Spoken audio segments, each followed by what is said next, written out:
Plusieurs compagnies aériennes s'apprêtent à suspendre ou supprimer une dizaine de lignes africaines jugées peu rentables en raison de la flambée du prix du kérosène lié à la guerre en Iran.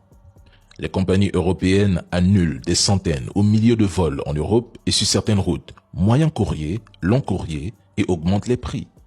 La pression économique touche leurs dessertes vers l'Afrique. Des compagnies africaines sont également touchées. La guerre en Iran a entraîné la fermeture du détroit d'Ormuz, principale voie d'exportation du pétrole du Golfe, provoquant une flambée spectaculaire du prix du brut et du kérosène.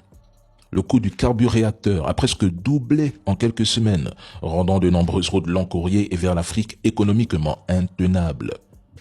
Plusieurs capitales africaines risquent de voir leurs dessertes réduites, supprimées, suspendues dans les prochaines semaines.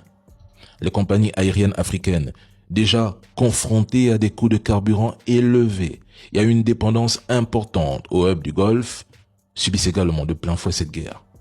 Certaines ont même dû augmenter leurs tarifs, réduire leurs vols domestiques et régionaux, voire envisager la suspension de certaines lignes internationales. Continuez à soutenir la guerre de Trump. Ne vous arrêtez surtout pas. Encouragez-le à la poursuivre pendant 1 an. C'est très bien comme ça.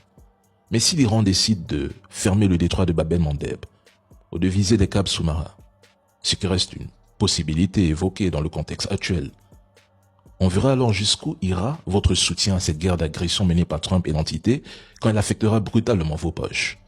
Certains ont cru qu'une guerre se résume à celui qui figure dans le top 5 des armées mondiales.